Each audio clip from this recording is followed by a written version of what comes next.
เห็นไหมมาไฟป่าเห็นไหมเด็กเขาปีนมาไฟกินกัน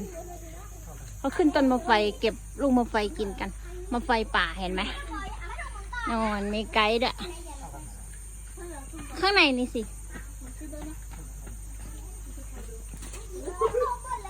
โอ้โหไหนขอกินลูกนึงขอลูกนึงลองชิมโอ้โหให้เป็นถังเลยขอลูกเดียวลูกหยิบได้เลยค่ะน่ะไหนดูสิโอ้น่ารักจังเลยมาไปหมู่บ้านคนมอญเห็นไหมเนี่ยที่บ้านห้วยน้ำใสเนี่ยดูดิสิลูกมันเปรี้ยวไหมไม่หวานค่ะ เรื่องจริงไหมเนี่ยจริงค่ะหวานเนาะนี่เท่านี้ขอบคุณนะคะไง